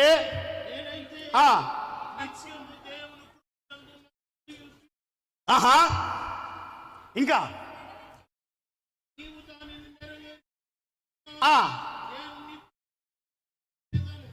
ఇప్పుడు ఆయన పచ్చగా ఎందుకున్నాడా? పచ్చగా ఎందుకున్నాడు? నేనైతే నీ యందు నమ్మిక ఉంచాను గనక. ఎవరి యందు? దేవుని యందు నమ్మిక ఉంచిన వాళ్ళు ఎలా ఉంటారు? దేవుని యందు నమ్మిక ఉంచిన వాళ్ళు పచ్చగా ఉంటారు. వాళ్ళు పచ్చగా ఉన్నంత కాలము ఏ అసహ్యమైనది వారిని తాకకుండా దేవుడు తన కాపుదలను అనుగ్రహించి నడిపిస్తూ ఉంటాడు. పచ్చగా ఉండాలి. పచ్చగా ఉంటామంటే మళ్ళీ ఆయన యందు నమ్మిక కలిగి ఉండడం. ఎవరి యందు? దేవుని యందు నమ్మిక కలిగి ఉండడం. ఏ నమ్మిక? యేసు నా పాపముల కొరకు మరణించాడు, ఆయన సమాధి చేయబడ్డాడు, ఆయన పాతి పెట్టబడ్డాడు, 3వ రోజున పునరుద్ధరణగా తిరిగి లేచాడు. ఇదిగో నేను యేసును నమ్ముకొని భూమి మీద బ్రతికి మరణించి ఆయనలాగే సమాధి చేయబడతాను, కానీ ఆయన మధ్యాకాశంలోనికి వచ్చినప్పుడు నేను లేపబడతానని నమ్మిక నీకు గాని కలిగి ఉన్నట్లయితే నువ్వు దేవుని దృష్టిలో పచ్చగా ఉన్నట్టు లెక్క. నీ మీద అపవాదికి విజయం దేవుడు ఇవ్వనే ఇవ్వడు. 17వ అధ్యాయం ఇర్మియా గ్రంథంలో అంటాడు, యెహోవా మీద నుండి తన మనస్సును హృదయమును తొలగించుకునివాడు శాపగ్రస్తుడు. ఎవరంట? 17వ అధ్యాయం అన్నాక తీయాలా? తీసారా? ఏం రాసింది అక్కడ? యెహోవా మీద నుండి తన హృదయమును తొలగించుకునివాడు. వచనం చెబితే కానీ చదవరు మీరు. అమ్మా కిందకి రమ్మా. యెహోవా మీద నుండి తన హృదయమును తొలగించుకొనివాడు శాపగ్రస్తుడు. ఓకే, అప్పటి వరకు తన హృదయం ఎవరి మీద ఉంది? యెహోవా మీదనే ఉంది. కానీ ఏం చేసుకున్నాడు? తొలగించుకున్నాడు. కనుక ఏమయ్యాడు? శాపగ్రస్తుడు అయ్యాడు. ఈ శాపగ్రస్తుడిని దేంతో పోల్చారు? ఎడారిలో ఉన్న అరుహ వృక్షము వలె. అకో వృక్షం వలె ఉంటాడు. అరుహ వృక్షం ఎట్టా ఉంటుందంటే ఎండిపోయింది, నల్లబడిపోయింది, పగిలిపోయింది, ఎడారిలో పేళ్ళేసుకొని వంట వండుకొని తప్ప దేనికి పనికిరాంది అది అరుహ వృక్షం. ఉండటానికి ఉంటుంది. అప్పుడప్పుడు మనం తిడతాం మనుషులు, ఎరా తాడు పెరిగినట్టు పెరిగావు, బుద్ధి లేదా అంటాం. అవునా? అంటే ఈడు ఎట్ట పెరిగాడు? బాగా ఎత్తుగా పెరిగాడు, కానీ వీడికి ఏమి లేదు, బుద్ధి లేదు. అట్లాగే ఎడారిలో అరుహ వృక్షం కూడా పెరగడానికి ఎత్తు పెరిగింది, కానీ దానికి ఏమి లేదు. పచ్చదనం ఉందా? పచ్చదనం దానికి లేదు. ఎలా ఉన్నది? ఎండిపోయి ఉంది, మసిపట్టి ఉంది, నల్లగా పగిలిపోయి ఉంది. అది దేనికి పనికొచ్చేది కానే కాదు. ఇప్పుడు ఏమంటున్నాడు? యెహోవా మీద నుండి తన హృదయమును తన మనస్సును తొలగించుకునేవాడు ఎడారిలో ఉన్న అరుహ వృక్షమును పోలిన వాడై ఉంటాడు. అయితే ఇంకో మాట అంటాడు, అయితే వచ్చినప్పుడు అది వానికి కనబడదు. అమ్మా దాని తర్వాత ఏముంది? ఆహా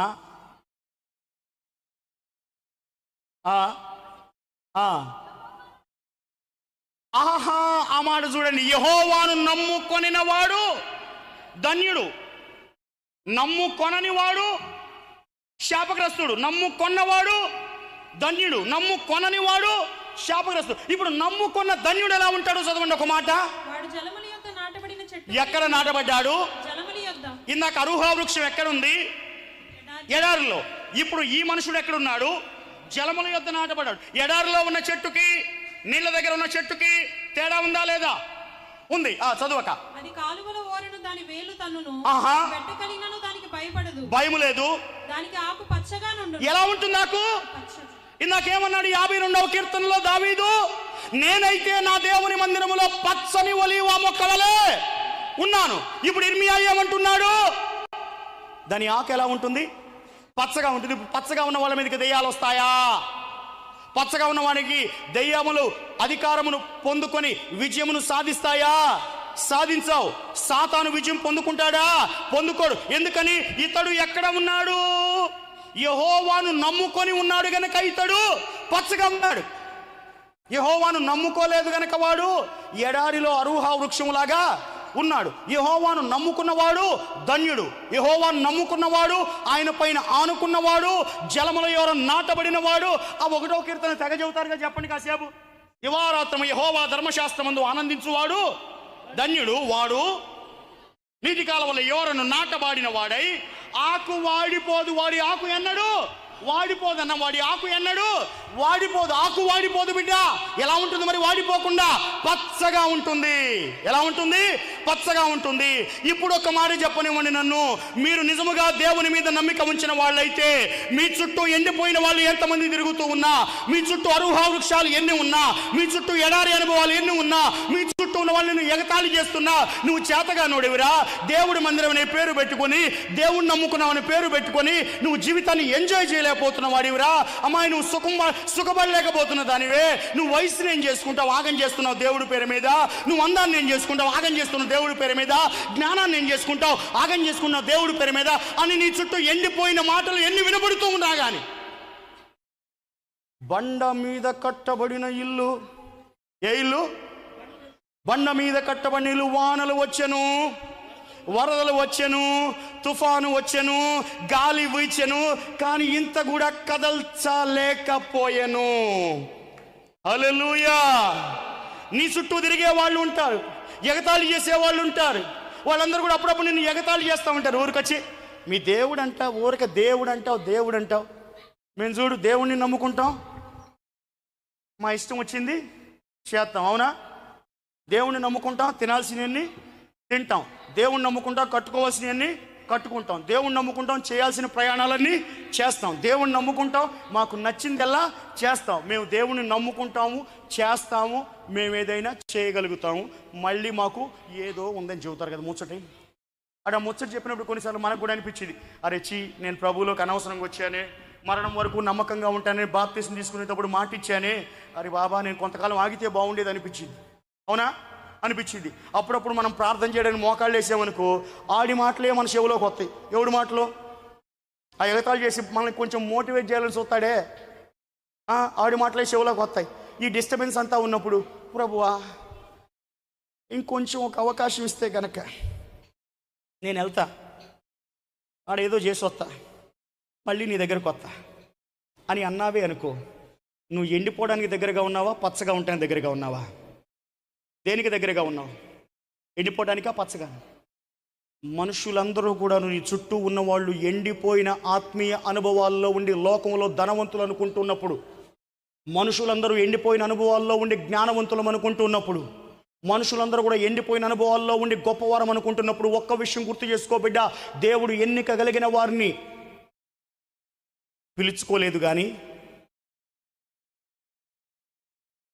గొప్పవారిని జ్ఞానము కలిగిన వారిని దేవుడు పిలుచుకోలేదు కానీ, నేను వెర్రివాడిని, తృణీకరించబడిన వాడిని, చీదరించబడిన వాడిని, చిత్కరించబడిన వాడిని, కానీ నా దేవుని యొద్ద నుండి మాత్రం నేను తొలగిపోను. నా శరీరం మాట విన్నా తొలగిపోను, మాట వినకపోయినా తొలగిపోను. ఆరోగ్యం ఉన్నా తొలగిపోను, ఆరోగ్యం లేకపోయినా తొలగిపోను. నాకు ఆరోగ్యం ఉన్నా లేకపోయినా యేసే నా దేవుడు. నాకు ఆస్తి ఉన్నా లేకపోయినా యేసే నా దేవుడు.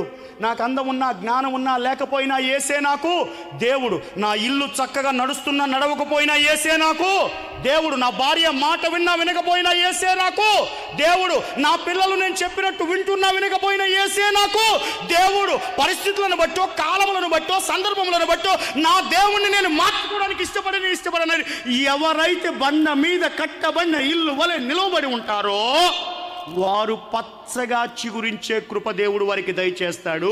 వారి జోలికి 5 నెలలు బాధించడానికి రావాల్సిన ఈ పాతాళ లోకపు దెయ్యముల నీడ పడకుండా దేవుడు వారిని కాపాడుతాడు. హల్లెలూయా, హల్లెలూయా, హల్లెలూయా. విషం, ఇప్పుడు తేలు కుడితే విషం ఎక్కేదక్క? ఎక్కుద్దా? ఎక్కదా? ఎక్కుద్ది కదా. విషము ఎవరికైనా ఇష్టమా? తీపి అందరికి ఇష్టమే కదా. రైట్. ఇప్పుడు మాట్లాడుకుందాం. తేలు కుడితే ఏమొక్కిద్ది? విషం ఎక్కింది కదా. రైట్. ఏలినవాడ కుండలో విషం ఉంది. ఏమన్నాడు? కుండలో విషం ఉంది. ఈ విషం తింటే అందరూ ఏమైపోతారు? చనిపోతారు. అప్పుడు ఏలినవాడు దానికి ఒక పరిష్కారం చేశాడా, చేయలేదా? చేశాడా? రైట్. బాగుంది. ఇప్పుడు వినండి. ఇప్పుడు తేలు కుట్టినందువల్ల విషం ఎక్కితే ఆ విషం వల్ల చావకుండా 5 నెలలు బాధపడతారు కదా. అలా కాకుండా మనల్ని ఏ తేళ్లు కొడుతుంది ఇప్పుడు విషం ఎక్కుతుంది మనకి అని మనం ఆలోచన చేస్తే, నరుల విషపు చూపు మన మీద నిలిచి ఉంటుందా లేదా? ఏమా? నాట నుండి సౌలు దావీదు పైన విషపు చూపు నిలిపి ఉంచెను. ఇంకొక మాట ఉంటుంది, వారి పెదాలేమో తేనె పూసినట్టు తీయగా ఉంటాయంట. కానీ ఎవడన్నా ముద్దు పెట్టుకోవడానికి పోతే నాలుక మీద సర్పపు విషము ఉన్నది అని అంటాడు. అవునా? అంటే నాలుకలో విషం అంటేనేమో బాధ పెట్టే మాటలు, చూపుల్లో విషం అంటేనేమో మనిషి నాశనం అయిపోవాలని చూసేటువంటి చూపులు. చెప్పండి, నాశనం అయిపోవాలని చూసేవాడు మనల్ని ఎట్ట చూస్తాడు? తెలీదా? మనం నాశనం అయిపోవాలని కూడా ఆశపడుతున్నాడు అనుకున్నా, వాడు ఎట్ట చూస్తాడు మనల్ని? చూపులకు అర్థాలు తెలియవా? తెలుసు కదా. మనం నాశనం అయిపోవాలని కోరుకునేవాడు మనల్ని ఎట్ట చూస్తాడు?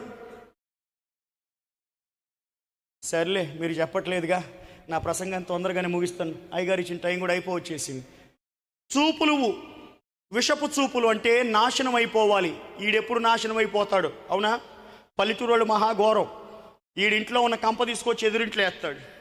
మొన్న ఒకడు ఏం చేశాడో తెలుసా? నేను చెప్పకూడదు కానీ, ఆడు మంత్రపు ముగ్గేసాడు తన పక్కనోడికి. అర్ధరాత్రి 2 గంటలకు పోయి మంత్రపు ముగ్గేశాడు నచ్చనోడికి, నాశనం అయిపోవాలనుకున్నవాడికి.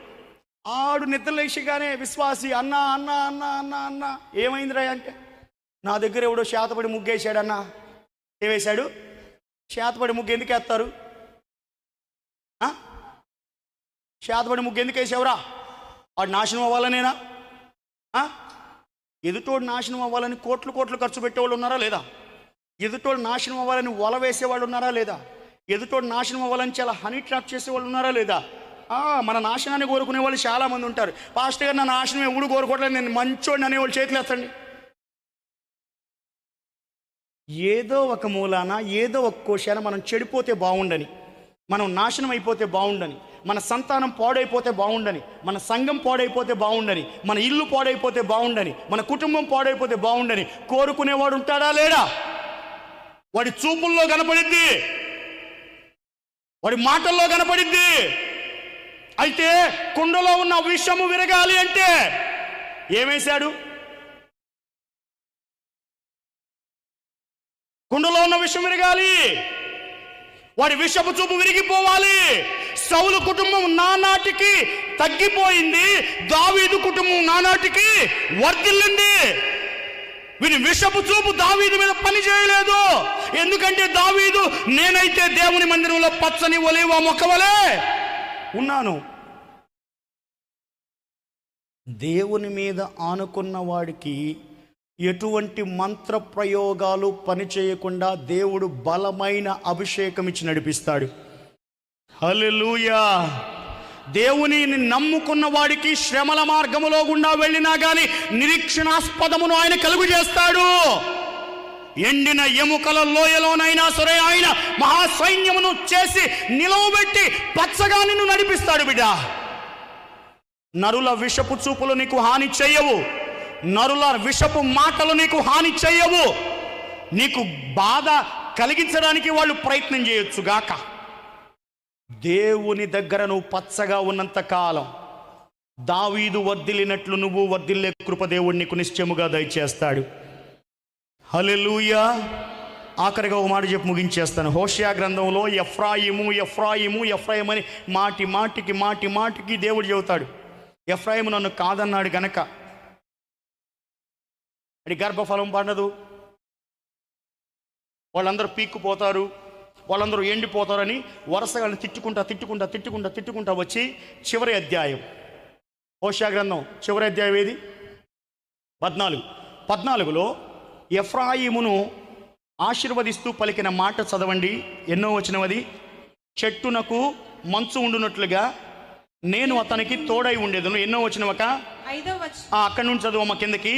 చెట్టునకు మంచు ఉన్నట్లు నేను అతనికి తోడుగా ఉంటాను. ఎందుకంటే ఎఫ్రాయిము నా వైపు తిరిగాడు గనక, ఎండిపోయిన అనుభవాల్లో నుండి పచ్చగా ఉండటానికి ఇష్టపడ్డాడు గనక, నీవే మా దేవుడవని మా చేతి పనివానితో చెప్పుము, తండ్రి లేని వాని ఎడ్ల వాత్సల్యం చూపువాడు నీవే కదా అని వాడు పలికాడు గనక, ఎఫ్రాయిము అనే వ్యక్తి పలికాడు గనక, చెట్టునకు మంచు ఉన్నట్లు నేను అతనికి ఉందును, తామర పుష్పం పెరుగునట్లు అతడు అభివృద్ధి నొందును, లెబానోను లెబానోను పర్వతము దాని వేళ్లు తన్నునట్లు వారు తమ వేళ్లు తన్నుదురు. అతని కొమ్మలు విశాలముగా కలుగును, పెరుగును. ఒలీవ చెట్టునకు కలిగినంత సౌందర్యం అతనికి కలుగును, లెబానోనుకున్నంత సువాసన అతనికి ఉండును. కిందకు వచ్చి ఆశీర్వాదపు మాటలు చాలా చెప్పాడు. కానీ నేను చెప్పదలుచుకున్న విషయం ఏంటంటే, చెట్టునకు మంచు ఎలా తోడుగా ఉంటుందో పచ్చగా ఉన్న నీకు దేవుడు అలా తోడుగా ఉంటాడు. చెట్టునకు మంచు ఎలా అంటి పెట్టుకొని ఉంటుందో దేవుడు నిన్నట్లా అంటి పెట్టుకొని ఉంటాడు. కొండల్లో గుండా వెళ్ళు, దేవుడు తోడుగా ఉంటాడు. అరణ్యాల్లో గుండా వెళ్ళు, దేవుడు తోడుగా ఉంటాడు. ఆకాశంలో విహరిస్తూ ఉండు, దేవుడు తోడుగా ఉంటాడు. లోయల్లో గుండా వెళ్ళు, దేవుడు తోడుగా ఉంటాడు. దేవుడు తోడుగా ఉండని స్థలము నీకు ఏదీ లేకున్నట్లుగా దేవుడు నిన్ను ముందు వెనక ఇరుప్రక్కల పైన కింద ఆవరించి తన ఆవరణములో దేవుడు నిన్ను నడిపించునుగాక. ఏ మహిమ మేఘమైతే ఇశ్రాయేలు ప్రజలు నడిపించినదో, ఎన్నేళ్ళు 40 సంవత్సరాలు ఏ మహిమ మేఘమైతే ఇశ్రాయేలు ప్రజలను నడిపించినదో అదే మహిమ మేఘపు నీడలో నడుచులాగున దేవుడు నీకు నీడగా ఉంటాడు బిడ్డ. అపవిత్రమైనది, అసహ్యమైనది, నిషిద్ధమైనది, శాపగ్రస్తమైనది ఏది కూడా నిన్ను తాకకుండునట్లుగా అదృశ్యమైన ఆయన దేవదూతల కాపుదల నిశ్చయముగా దేవుడు నీకు దయచేయునుగాక. ఎందుకంటే మనం చెడిపోయిన మనుషుల మధ్యలో బతుకుతున్నాం. విచ్చలవిడితనానికి అలవాటుపడిన మనుషుల మధ్యలో బతుకుతున్నాం. మనసుకు నచ్చినట్టుగా బ్రతకడానికి ఇష్టపడిన ఈ తరంలో మనం బతుకుతున్నాం. ఒక పెద్ద ఆయన చెప్తాడు, నోవాహు తరం తర్వాత అత్యంత చెడిపోయిన తరం అయితే అయినా ఉందంటే ఈ తరమేనట. నోవాహు తరం వాళ్ళు చెడిపోయారా?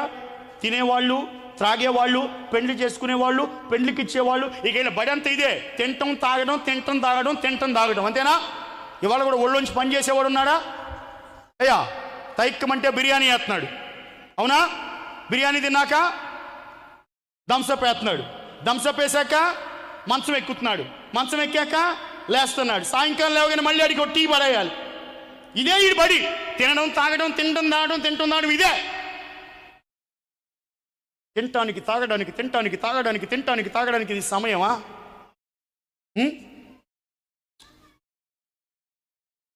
చెడిపోయిన తరం మధ్యలో మనం బ్రతుకుతూ ఉన్నా కానీ ఒక్క విషయం చెబుతాను, గుర్తుపెట్టుకోండి. కలువ పువ్వు బురదలోనే పెరుగుతుంది, కానీ దానికి బురద అంటకుండా పెరుగుతుంది. మనం చెడిపోయిన మనుషుల మధ్యలో ఉంటున్నాం, కానీ వాళ్ళ చెడుతరం మనకు అంటకుండా బ్రతికినంత కాలం దేవుడు నీకు కాపుదలగా నిలిచి ఉంటాడు. ఈ లోక మాలిన్యం అంటకుండా, ఏమంటకుండామా? ఈ లోక మాలిన్యం అంటకుండా నిన్ను నువ్వు కాపాడుకున్నంత కాలం, నీ ఆలోచనలు కాపాడుకున్నంత కాలం, నీ శరీరాన్ని కాపాడుకున్నంత కాలం, నీ హృదయాన్ని కాపాడుకున్నంత కాలం దేవుని కాపుదల నిశ్చయముగా నీకు తోడై ఉండునుగాక. బిడ్డలారా, దెయ్యాలు నీ మీదకి రావచ్చుగాక, కానీ అవి నిన్నేమీ చేయలేవు, బాధ పెట్టలేవు, లొంగ తీసుకోలేవు. ఎందుకంటే నీవు పచ్చని ఒలీవ మొక్కవలే దేవుని మందిరంలో నాటబడి ఉన్నావు గనక. బిడ్డ, మందిరాన్ని విడిచి పచ్చగా ఉంటాను అనుకుంటే అరూహా వృక్షపు ఆలోచనలే నీ మీద నిలిచి ఉంటాయి. పచ్చదనం ఎక్కడుంది? దేవుని మందిరములో యెహోవా యందు నమ్మిక ఉంచావు గనక నీకు పచ్చదనం ఉంది. పచ్చదనము ఉన్న చోట గడ్డికైనను, మొక్కకైనను, వృక్షముకైనను, చెట్టుకైనను హాని చేయవద్దు. పచ్చగా ఉన్న గడ్డి సొలొమోను కంటే బాగా ఉందా? ఉంది. నువ్వు పచ్చగా ఉన్నంతకాలం రాజుల కంటే, అధిపతుల కంటే శ్రేష్టముగా దేవుడు నిన్ను ఆశీర్వదిస్తాడు. దేవుని పైన నమ్మిక ఉంచినంతకాలం, దేవుని మందిరంలో నాటబడినంతకాలం బిడ్డ, నేను బాధలు రావని చెప్పను, కానీ బాధలు వస్తాయి. అప్పుల బాధలు ఉంటాయి, ఆరోగ్య బాధలు ఉంటాయి, ఇంట్లో సమస్యలు ఉంటాయి, మనుషులు బాధ పెడతా ఉంటారు.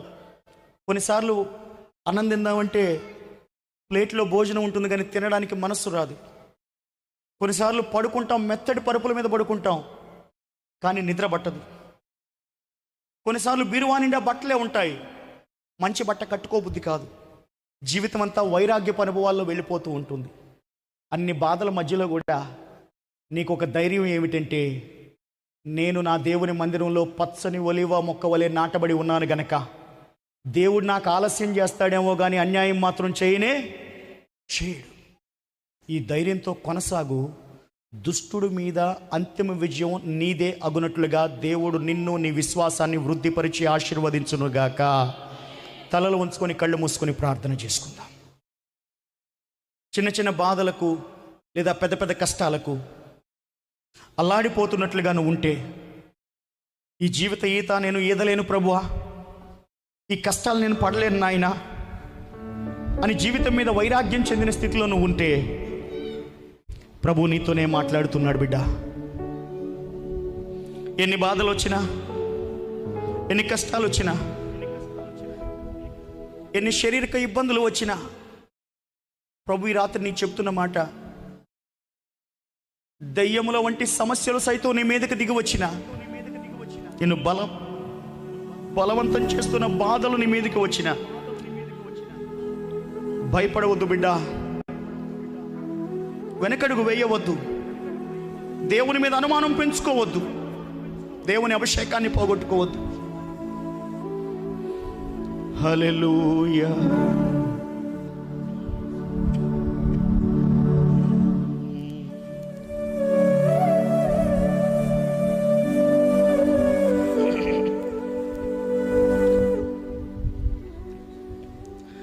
ఆస్తి అంతయు పోయినా, తన దేహమంత కురుపులతో నిండినా,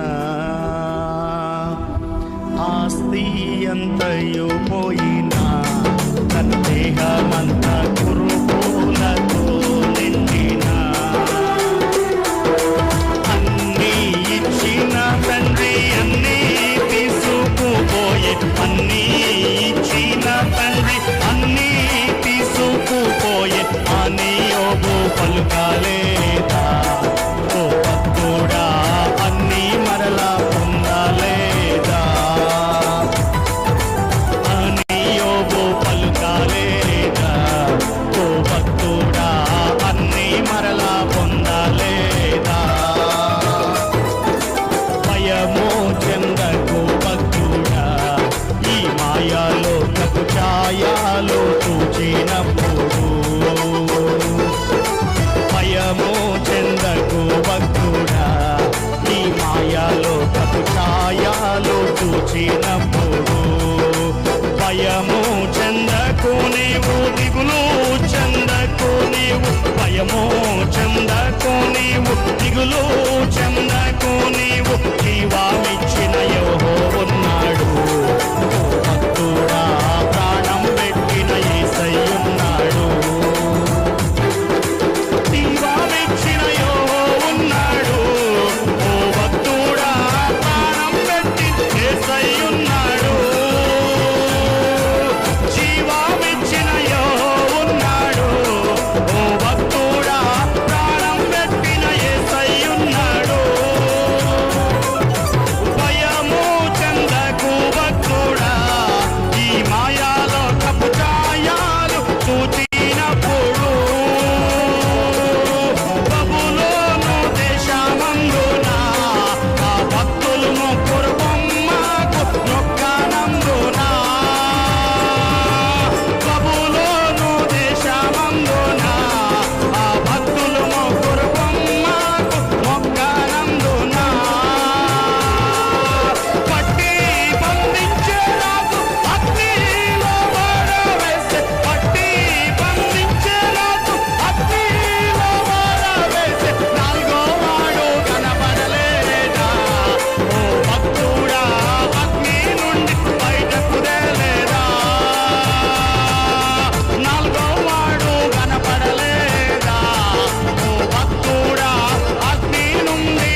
పీఠమునొద్దకు కృపాసనమునొద్దకు దీర్ఘముగా కూడి వచ్చి ప్రార్థన విజ్ఞాపన మనవి చేస్తూ ఉండగా సువార్త ప్రకటించు వాని పాదములెంతో సుందరములైనవని మీరు తెలియజేశారు గనక సర్వలోకనాథుడకు యెహోవా నిబంధన మందసమును మోయి యాజకునిగా నీవు పిలిచి అభిషేకించి పంపిన సేవకునిగా మందసమును మోసినట్లుగా నీ సందేశమును మోసుకొని వచ్చి బిడ్డలకు దయచేసి ఉండగా ప్రభువా ఈ సందేశము ఎవరైతే విన్నారో వారి విశ్వాసము నిశ్చయముగా బలపడునుగాక.